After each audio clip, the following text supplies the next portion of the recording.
जय हिंद। आइए हम आप लोगों के बीच में बात करते हैं कि आप 10th में आप कैसे स्कोर कर सकते हैं। जैसे में बहुत सारे ऐसे टीचर होंगे जो आपको यूट्यूब पर बताते होंगे कि आप लोग ऐसे पढ़ें तो आपको रिजल्ट ऐसे हो सकता है। आप टॉपर कैसे बन सकते हैं, टॉपर में आप नाम अपना कैसे दर्ज कर सकते हैं। आइए हम इसी मुद्दे पर आपसे बात करेंगे। पहली पॉइंट मैं 4 से 5 पॉइंट आपके बीच में रखूंगा और आप लोगों को बहुत फायदेमंद साबित होगा। देखिएगा, पहला जो पॉइंट है कि आपकी जो है सोच के ऊपर डिपेंड करती है कि आप किस तरह से आप सोचते हैं क्वेश्चन को देख करके। एग्जाम में एकदम शांति मन से आपको हिलना है और हिलने के बाद पहले जो है एकदम शांति मन से बैठना है और क्वेश्चन को मानना है कि बहुत इजी है। ये नहीं मान लेना पहले कि बहुत हार्ड क्वेश्चन आया है, ऐसा नहीं मानना है। पहले मान लेना है कि हाँ हम कर सकते हैं उसको।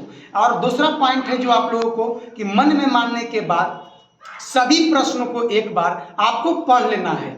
जो जैसे में ऑब्जेक्टिव सब्जेक्टिव सभी को एक बार आपको रीडिंग दे लेना है। और मैं आपका पहले ऑब्जेक्टिव का चर्चा करता हूं। आइए देखिएगा, जैसे में आपको ऑब्जेक्टिव जो होगा आपको पता होगा कि मैथ को लेकर के चलते हैं। जैसे मैथ को आपको लेकर के चलते हैं तो मैथ में आपको पता होगा कि 100 प्रश्न आपको दिए जाएंगे जिसमें से आपको 50 को ऑब्जेक्टिव सोल्व करना होगा।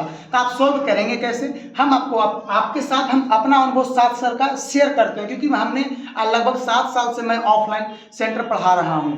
आप देखिएगा तो आपको पता होगा कि 100 प्रश्न पूछे जाएंगे तो 50 जो है उसको कैसे सोल्व करना है। तो आपको जो प्रश्न पहले आ रहे होंगे 50 प्रश्न में जो प्रश्न पहले आ रहे होंगे आपको फटाफट से क्वेश्चन मिलने के बाद 10 मिनट के एकदम अंदर में ही आपको कम से कम सभी क्वेश्चन को पढ़ लेना है। और पढ़ने के बाद जो पहले आता हो 100% जो आता हो उसको पहले टच करना है, ना कि पहले 50% 75% वालों को नहीं। 100% जो याद होगा उसको टच करते जाएंगे और आपको कॉपी में ही टिक कर लेना है ऊपर में। और आप अपना फोकस सिर्फ ऑब्जेक्टिव बना रहे तो ऑब्जेक्टिव पर रहना चाहिए। और देखिए आपको हम बताते हैं, जैसे में आपको 45 नंबर का क्वेश्चन बन रहा है, जैसे में 45वां नंबर क्वेश्चन बन रहा है तो पहले 45 नंबर क्वेश्चन को सोल्व कर लेंगे।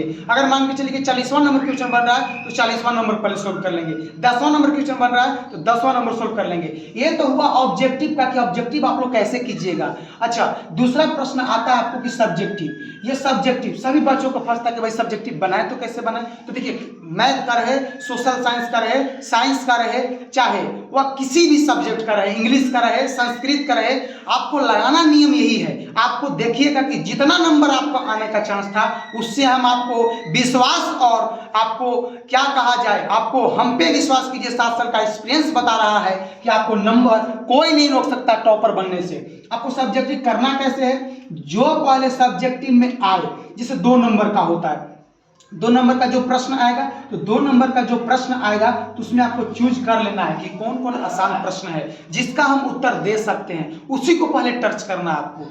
ठीक है, एक कोई बात नहीं है कि दूसरा नंबर बनाए सर बीच में नहीं बना, 10वां नंबर से क्वेश्चन बना तो कोई दिक्कत नहीं है, 10वां नंबर पहले बना लेंगे। आपको लिखना किस प्रकार से हम बता रहे हैं, जैसे में आपका दूसरा नंबर क्वेश्चन बना रहे हैं तो दूसरा नंबर का अगर हिंदी का पेपर दे रहे हैं तो ऐसे उत्तर लिखेंगे, उत्तर लिखेंगे, दूसरा का उत्तर लिख करके डैश दिला के बाद यहाँ पर ऐसे कर लेंगे और तब उत्तर लिखना प्रारंभ करेंगे। और एक सबसे बड़ा गलती हर स्टूडेंट करता है, क्या करता है कि आपका पेज को बचाना नहीं है। आपकी पेज उसमें नहीं लग रही है, सरकार की पेज लग रही है। आपको साफ साफ जो है एकदम वर्डों में लिखना है। ये नहीं कि ऐसे कुछ बच्चों जैसे देहात में कहा जाता है उसको घुसा करके लिख देना, तो घुसा करके आपको नहीं लिखना है, साफ साफ लिखना है। पेज कितना भी लगे, आपको इतना विश्वास के साथ कहते हैं कि पेज आपको नहीं घटेगा। आप अपना विश्वास से तो लिखिए और आपको घुसा करके नहीं लिखना, साफ साफ हैंड राइटिंग में लिखना है आपको। मेन पॉइंट सब्जेक्टिव में आपको जो हम बता दिए 2 नंबर का हो या 5 नंबर का प्रश्न हो, जो पहले आए,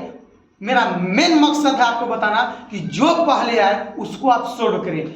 ऐसे करने से आपका स्कोर ज्यादा होगा। और थोड़ा सा हम बता दें कि आप लोग सब जो बार बार क्वेश्चन आते रहता है उस पर थोड़ा सा फोकस करें। और हम आपसे यह वादे के साथ कहते हैं कि जितना मैंने जानकारी शेयर किया है उससे जरूर आपको फायदामंद साबित होगा। और मैं आप लास्ट पॉइंट बताना चाहता हूं कि आप लोग की मेहनत ही डिसाइड करेगा कि नंबर क्या होगा। मेरा सिर्फ सजेशन देना है, आपका काम है उसको देख करके आपके ऊपर जीवन में उतारना। अब जो सिलेबस, मान के चलिए कि आपकी सिलेबस खत्म हुई हो या नहीं हुई हो, वह मैटर नहीं करता।